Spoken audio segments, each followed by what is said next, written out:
প্রবাসীরা দুই ভাগে বিভক্ত।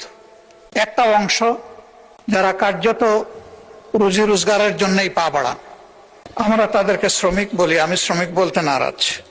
আমি এই শব্দটার পরিবর্তন চাই।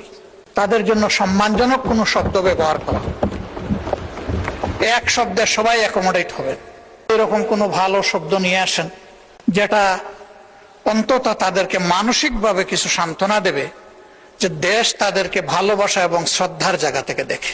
তো আমি অনুরোধ করব, এই শ্রমিক এবং রপ্তানি, এই দুইটা শব্দ পণ্য রপ্তানি হয়, মানুষ রপ্তানি না হোক। এটাকে একটা সম্মানজনক জায়গায় আমরা নিয়ে যাই। যারা বিশেষ করে পশ্চিমের দেশগুলোতে যাচ্ছেন, তারা সেখানে শিক্ষা নেওয়ার পরে ওই সংশ্লিষ্ট দেশগুলোতে সার্ভিস দিচ্ছেন।